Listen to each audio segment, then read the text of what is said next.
Another big breaking news. Lakshmi's NTR cinema విడుదల కేసుని ఈ నెల 9వ తేదీకి హైకోర్టు వాయిదా వేసింది. సుప్రీంకోర్టులో ఇదే సినిమాపై పిటిషన్ పెండింగ్లో ఉన్న కారణంగా తాము దీనిపై తీర్పు చెప్పలేమని ధర్మాసనం చెప్పింది. కేసు విచారణ సుప్రీంకోర్టులో పెండింగ్లో ఉన్న కారణంగా సినిమా ప్రివ్యూ కూడా తాము చూడలేమని హైకోర్టు స్పష్టం చేసింది.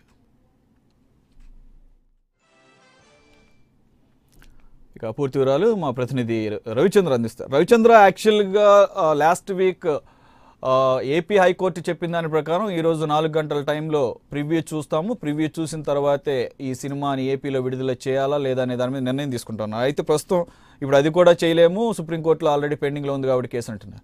అలాగే 9వ తారీఖు వాయిదా వేయడం, అదే రోజు 9వ తారీఖుకి ఏపీలో కానీ అటు తెలంగాణలో కానీ ఎలక్షన్ క్యాంపెయిన్కి అదే రోజు సాయంత్రంతో బ్రేక్ పడిపోతుంది. సో ఈ పరిస్థితుల్లో ఎట్లాగూ ఈ సినిమా ఎన్నికల మీద ప్రభావం చూపే అవకాశాలు ఖచ్చితంగా తక్కువగానే కనబడుతుంది. అఫ్కోర్స్ తెలంగాణ ఆల్రెడీ విడుదలైంది, అలాగే ప్రపంచవ్యాప్తంగా విడుదలవడం జరిగింది. ఈ నేపథ్యంలో ఏ విధంగా ముందుకెళ్ళబోతోంది?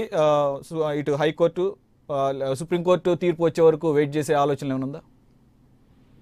అది హైకోర్టులో దాఖలు చేసిన పిటిషన్ సంబంధించి ఇవాళ సాయంత్రం జడ్జి గారితో కలిసి చిత్ర యూనిట్ ఈ సినిమా చూసి అనంతరం ఈ పార్టీలకి రాజకీయాలకి అంటే రాజకీయంగా అవతల పార్టీకి ఎటువంటి ఇబ్బంది లేకపోతే కనుక సినిమా విడుదల చేయొచ్చు అంటూ కూడా గతంలో కొంత వాదన వినిపించింది. అయితే ఇవాళ ఈవినింగ్ 4:30కి సినిమా చూస్తారంటూ కూడా ఉన్నత న్యాయస్థానం నుంచి కొంతమేర సమాచారం వచ్చింది.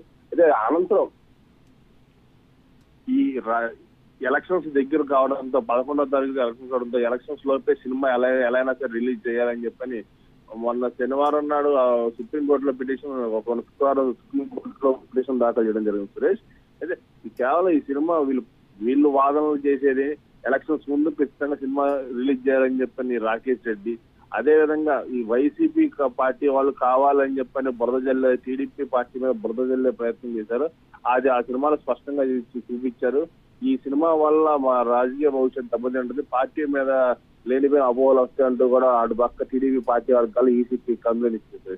ఏదైనప్పుడు ఆల్రెడీ సుప్రీంకోర్టులో పిటిషన్ దాఖలు చేశారు కాబట్టి ఖచ్చితంగా సుప్రీంకోర్టులో ఒక ఈ జడ్జిమెంట్ వచ్చే వరకు హైకోర్టులో ఎటువంటి ఆర్డర్స్ ఇవ్వకూడదంటూ కూడా హైకోర్టు న్యాయస్థానం చెప్పింది Suresh. Right, okay, thank you Ravichandra.